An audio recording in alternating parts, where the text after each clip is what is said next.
Statement போய் கொண்டு போய் நிறுத்துவாங்க. அவங்க ரிமாண்ட் பண்ணுவாங்க. 15 நாட்கள் ரிமாண்ட் கொடுப்பாங்க. அந்த 15 நாட்களுக்குள்ள நீங்க பெயில் மூவ் பண்ணலாம். ஏற்கனவே எனக்கு தெரிந்து அவங்க பெயில் மூவ் பண்ணிட்டாங்க. இவங்க போட்டிருக்க செக்ஷன்ல ஆயுதம் வைத்திருந்த தாக்கி இருக்கிறார் என்றால் ஆயுதம் இங்க இது எதுக்குமே ஆதாரம் கிடையாது. மரீனா கடற்கரையில் இருக்கக்கூடிய அந்த காவல் நிலையத்துக்கு கூட்டு போனாங்கன்னு சொல்றாங்க. அங்கிருந்து திரும்பி கூட்டு போனாங்க. எங்க கூட்டு போனாங்க? ஏன் கூட்டு போனாங்க? ஏன் அதிகாலை வரைக்கும் அவர் எங்க இருக்கான்னு தெரியல. அதுக்கப்புறம் ஸ்டாலினில் அட்மிட் பண்ணியிருக்காங்கன்றது காலையிலேருந்து நமக்கு தெரிய வருது. தொழில் திருமாவளவன் அவருடைய அந்த பதவி இருக்குங்க இல்லையா, அதுக்கு மேலே இவர் வந்து ரொம்ப ஆசைப்படுறாரு. ஏன்னா ஒரே இனத்தை சார்ந்தவர்கள்ன்ற மாதிரி ஒரு சிலர் சொல்லிட்டு இருக்காங்களே, அது உண்மையா? சரி, ஆசைப்பட்டாலும் என்ன தப்பு? அதனாலதான் இந்த மாதிரி எல்லாம் பேசுறாரு. திருமாவளவன் கூட தான் முதலமைச்சர் பதவிக்கு வரணும்னு ஆசைப்படலாம். அதுக்காக திருமாவளவனை கைது பண்ணுவீங்களா? கைது என்பது தவிர்க்க முடியாத ஒரு சந்தர்ப்பத்தில் தான் நீங்கள் அதை அரங்கேற்றணும். எடுத்ததுக்கெல்லாம் கைது நீங்கள் பண்ணக்கூடாது அப்படின்னு தான் நீதிமன்றமே சொல்லுது. உங்கள் தலைவருக்கு ஒரு நிர்பந்தம் என்பதற்காக நீங்கள் அரசாங்கத்தை நிர்பந்தித்து நீங்கள் இதை செய்கிறீர்கள் என்றால் இதே நிர்பந்தத்தை வேங்கை வேலையில் ஏன் காட்டவில்லை? ஏன் நாங்குநேரியில் காட்டவில்லை? ஏன் அதிகாலை வரைக்கும் அவர் எங்கே இருக்கான்னு தெரியல. அதுக்கப்புறம் ஸ்டாலினில் அட்மிட் பண்ணியிருக்காங்கன்றது காலையிலேருந்து நமக்கு தெரிய வருது. ஏன் அப்போ நைட்டு முழுக்க ஏன் சுற்றிட்டு இருந்தீங்க அவரை வச்சுட்டு? எந்த சட்டம் இதை அனுமதிக்கிறது?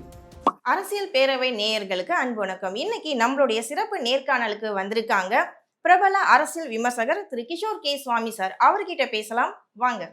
வணக்கம். வணக்கம் சார். இப்போ தமிழ்நாட்டில் ஒரு முக்கியமான விஷயத்தை தான் வந்து ரொம்ப பரபரப்பாக பேசிட்டு இருக்காங்க. அதாவது ஏர்போர்ட் மூர்த்தியை செப்டம்பர் 22 வரைக்கும் சிறையில் இருக்கணும்னு சொல்லியிருக்காங்க. இதுக்கான முன்ஜாமீனுக்கு அப்ளை பண்ண முடியுமா? இப்போ இருக்க இடைப்பட்ட காலத்தில் அப்ளை பண்ணலாம். ஏன்னா இந்த ரிமாண்டுன்றது வந்து ரெகுலர் ரிமாண்ட் தான். அதாவது ஒரு ஸ்டேட்மெண்ட் போய் கொண்டு போய் நிறுத்துவாங்க. அவங்க ரிமாண்ட் பண்ணுவாங்க.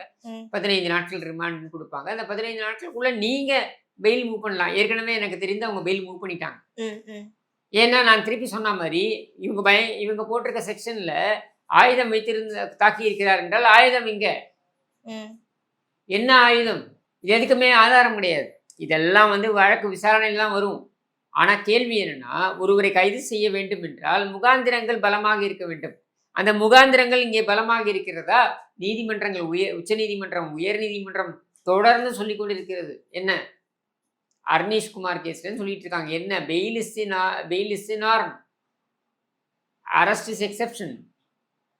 சரியா? கைது என்பது தவிர்க்க முடியாத ஒரு சந்தர்ப்பத்தில் தான் நீங்கள் அதை அரங்கேற்றணும். எடுத்ததுக்கெல்லாம் கைது நீங்கள் பண்ணக்கூடாது அப்படின்னு தான் நீதிமன்றமே சொல்லுது. உங்கள் தலைவருக்கு ஒரு நிர்பந்தம் என்பதற்காக நீங்கள் அரசாங்கத்தை நிர்பந்தித்து நீங்கள் இதை செய்கிறீர்கள் என்றால் இதே நிர்பந்தத்தை வேங்கை வேலையில் ஏன் காட்டவில்லை? ஏன் நாங்குநேரியில் காட்டவில்லை? உங்களுக்கு அரசாங்கத்திடம் இன்ஃப்ளூயன்ஸ் இருக்கு. ஏன்னா உங்களை நம்பி தான் அவங்க ஜெயிச்சாகணும் அப்படின்னு வச்சுருக்காங்க எங்க 2026. அதனால நீங்கள் சொன்னால் அவங்க கேட்பாங்க அப்படின்றத நிரூபிக்கிறீங்க. என்னையே நீ பேசிட்டியா, உன்னை என்ன பண்ணுறேன் பாரு அப்படின்ட்டு. சாதனை தான், இல்லைன்னு நான் சொல்லலை. சரியா? இதே சாதனையை நீங்கள் மக்களுக்காக செய்திருக்கலாமே. தூய்மை பணியாளர்கள் இன்னி வரைக்கும் போராடிட்டு இருக்காங்க. இன்னி வரைக்கும் அவர்கள் மீது அராஜகம் கட்டவிழ்த்தப்பட்டு இருக்கிறது. சரியா? அவங்க மேலே நீ அந்த இதே கரிசனத்தை காட்டல. தூய்மை பணியாளர்களுக்கு நீ வந்து நல்லது செய்கிறேன்னா நான் இந்த கூட்டத்தில் இருக்க மாட்டேன் அப்படின்னு நிர்பந்திச்சுக்கலாமே. 1 மணி நேரத்தை தீர்வை கொண்டு வந்திருக்கலாமே. 1 மணி நேரத்தில் நீ நினச்சா ஏர்போர்ட் மூர்த்தியை கைது பண்ண முடியுதுல்ல, அதே 1 மணி நேரத்தில் தூய்மை பணியாளர்களுக்கும் தீர்வை கொடுத்துருக்கலாமே. ஏன் கொடுக்கல? அப்போ உன்னுடைய அதிகாரம், உன்னுடைய தொடர்பு, உன்னுடைய இந்த அரசியலில் மக்கள் கொடுத்திருக்கின்ற அங்கீகாரம், இதையெல்லாம் நீ எதற்காக பயன்படுத்துகிறாய்? உன்னுடைய சுயநலத்திற்காக பயன்படுத்துகிறாய். சார், இப்போ இதுக்கு இடையில வந்துட்டு அன்னைக்கு நைட்டு வந்து ஏர்போர்ட் மூர்த்தி அவங்களை வந்து அரெஸ்ட் பண்ணி கூட்டிட்டு போறாங்க. வேன்ல ஏறி போகும்போது அது வரைக்கும் அவர் நல்லா தான் இருக்கார். நம்ம அந்த வீடியோ காணொலியில பார்த்தோன்னா, அதுக்கப்புறம் பார்த்தீங்கன்னா அவருக்கு செஸ்ட் பெயின், ஹார்ட் அட்டாக் வந்துச்சு அப்படிங்கிற மாதிரி சொல்றாங்க. ஒரு சிலர் பிபி வந்து ஹை ஆயிட்டனால அது அந்த டைம்ல யாரோ டேப்லெட் கொடுத்தாங்கன்றாங்களா, அது உண்மையா பொய்யா?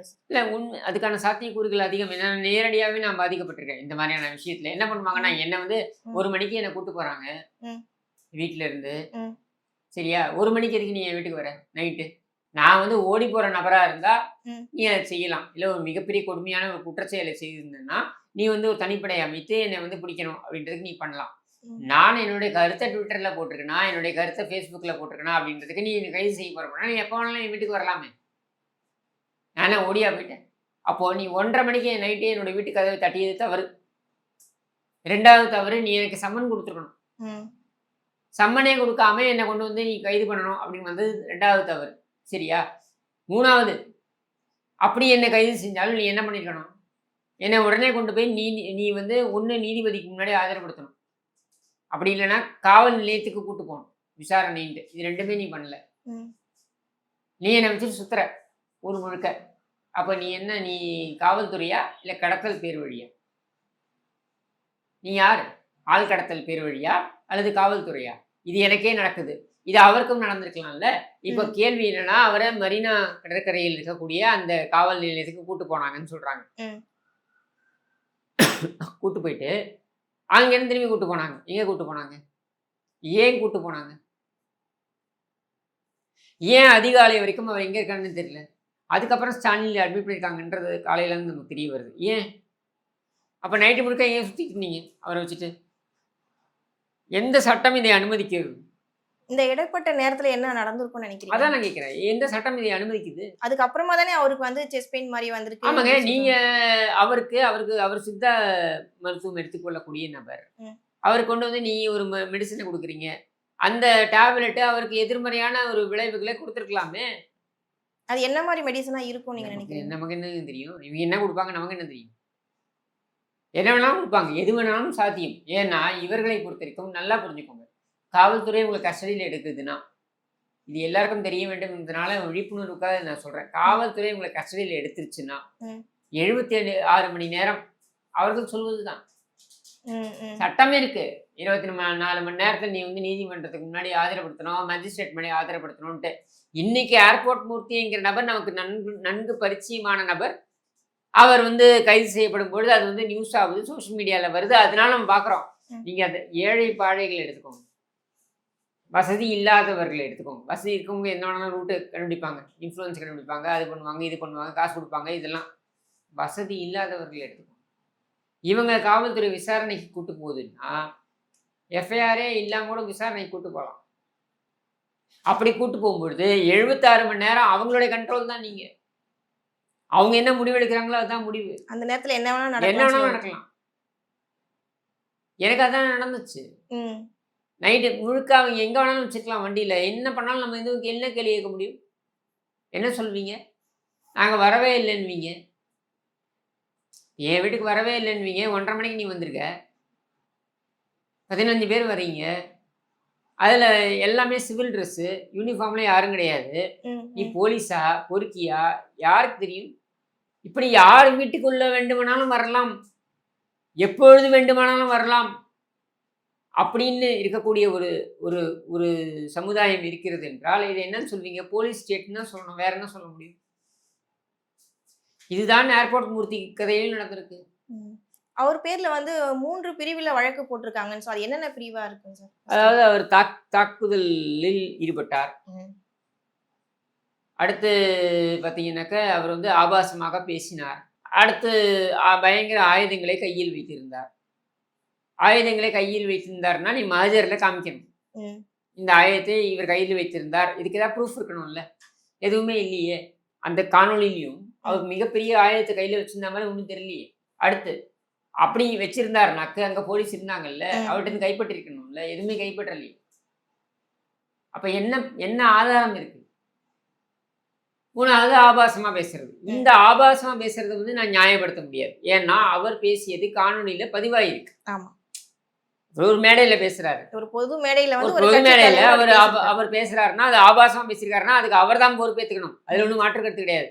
அதுக்கு தனியா வழக்கு தொடுது, தண்டனையை வாங்கி கொடு. ஏன் கைது பண்ணணும்னு நினைக்கிற? இல்லை உன் கட்சியில் இருக்கவங்க எவனும் ஆபாசமாக பேசலையா? மிக மோசமாக பேசிய ஆட்கள் இருக்காங்கல்ல, உன் கட்சியில் இருக்காங்க, இந்த ஆளுங்கட்சியில் இருக்காங்க, திமுகவில் இருக்காங்க. அவங்க மேலே அந்த நடவடிக்கையை எடுத்துட்டீங்களா நீங்கள்? அப்போ அந்த நடவடிக்கையை ஏன் இவர் மேலே எடுக்கிறீங்க? இப்போ விசிகா கட்சி தலைவர் தொல் திருமாவளவன் அவருடைய அந்த பதவி இருக்குங்க இல்லையா, அதுக்கு மேல இவரு வந்து ரொம்ப ஆசைப்படுறாரு. ஏன்னா ஒரே இனத்தை சார்ந்தவர்கள்ன்ற மாதிரி ஒரு சிலர் சொல்லிட்டு இருக்காங்களே, அது உண்மையா? சரி, ஆசைப்பட்டாலும் என்ன தப்பு? ஆசைப்படுறது தப்புன்னு சட்டப்படி குற்றம்னு அங்கேயா இருக்க? அதனாலதான் இந்த மாதிரி எல்லாம் பேசுறாரு. கூட தான் முதலமைச்சர் பதவிக்கு வரணும்னு ஆசைப்படலாம். அதுக்காக திருமாவளவனை கைது பண்ணுவீங்களா? ஏன் திருமாவளவன் முதலமைச்சர் ஆகக்கூடாதா? யார் வேணும்னாலும் முதலமைச்சர் ஆகிறதுக்கு ஆசைப்படலாங்க. அதே மாதிரி யார் வேணாலும் ஒரு கட்சியோட தலைமை பொறுப்புக்கு வரணும்னு ஆசைப்படலாம். இதெல்லாம் வந்து சட்டப்படி குற்ற செயல் கிடையாது. இதுக்காக இது பண்ணுவீங்களா? அப்போ கருணாநிதி எப்படி வந்திருப்பாரு முதலமைச்சரா? ஜெயலலிதா எப்படி வந்திருப்பாங்க? செல்வி ஜெயலலிதா எப்படி வந்திருப்பாங்க முதலமைச்சரா? எம்ஜிஆர் எப்படி வந்திருப்பாரு முதலமைச்சரா? இவங்கெல்லாம் ஆசைப்பட்டதுனால தானே வந்தாங்க. அப்படின்னும் பொழுது இதை எப்படி நீங்க தவறு சட்டப்படி குற்றம்னு சொல்வீங்க? இல்ல சட்டப்படி குற்றம்னு சொல்ல வரல. ஒரு பொது மேடையில ஒரு அரசியல் கட்சி தலைவர வந்து அவதூறா பேசக்கூடாது. அப்ப உண்மையில நீங்க அப்போ பேசக்கூடாதுன்னு அது தான் அவரு அந்த அந்த ஸ் விதி மற்றவர்களுக்கும் பொருந்தும் தானே? ஏன் திருமாவளவன் அவதூறா பேசலையா? நான் காமிக்கட்டுமா? எவ்வளவு மோசமா, எவ்வளவு அவதூறாக பேசியிருக்கிறாருன்னு காமிக்கட்டுமா? திருமாவளவன் பேசாத பேச்சா? இப்போ திருமாவளவன் பேசுறாருன்றதுனால இவர் பேசுறத நான் நியாயப்படுத்தல. ம். அப்படி உனக்கு பிரச்சனை இருந்தா நீதிமன்றத்துக்கு போ. வழக்கு போடு. நீதிமன்றத்த கூப்பிடு.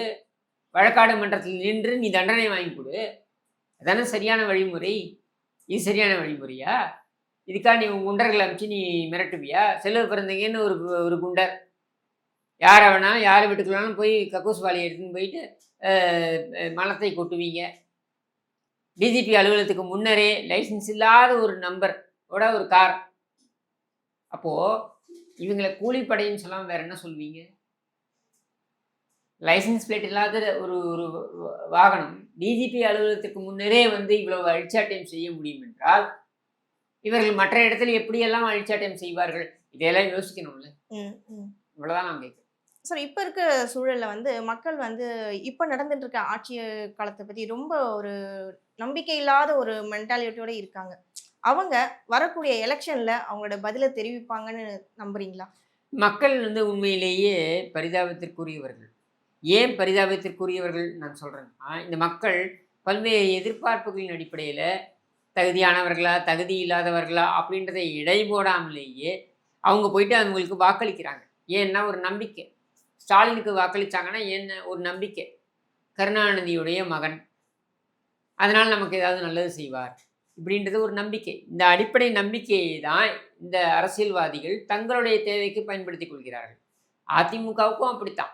அதிமுகவுக்கும் வந்தால் எம்ஜிஆர் கட்சி, அம்மா கட்சி, எடப்பாடியார் வந்து நமக்கு நல்லது செய்வார் அப்படின்றது எதிர்பார்ப்பு. இந்த நம்பிக்கை இருக்கு பாருங்க, அதை வந்து குலைக்கும் வழியில் ஆட்சியாளர்கள் நடக்கும் பொழுது தான் இது நம்பிக்கை துரோகமாகுது.